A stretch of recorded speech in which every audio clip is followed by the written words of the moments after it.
So guys, for the first method, you're going to head over to search and type in File Explorer. Click on it. And now once you're on this, on the left hand side, you're going to scroll down and then click on this PC.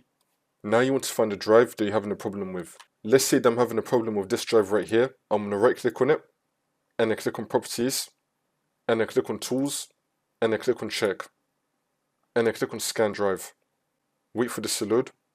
And now once that's been done, if it detects any problems with your drive, it will try to fix it for you. See if that works. If that's still not working, then for the second method, you're going to head over to search and type in CMD. Now you're going to run it as administrator. And then click on yes. And now once you're on this, you're going to type in CHKDSK space and now the letter of the drive that you're having a problem with. So if you go back to here, the drive I'm having a problem with is my C drive. So you're going to take note of the drive letter that you're having a problem with.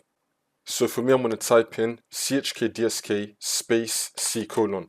So you're going to put your drive letter and then put a colon after it. Space /F space /R. Click on enter. Wait for this to load. And then once this comes up, you're going to type in Y and then click on enter again. And now we're just going to restart our computer, but keep on watching the video.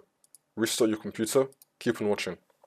And now as the computer is turning on, it's going to be saying to skip this checking, press any key. Do not press any key. You do not want to press any key. Let all the seconds load in and it's now going to start running the scan. And now you just want to run the scan. This is the second more robust method on how to run error checking. And this should fix bad sectors on your drive.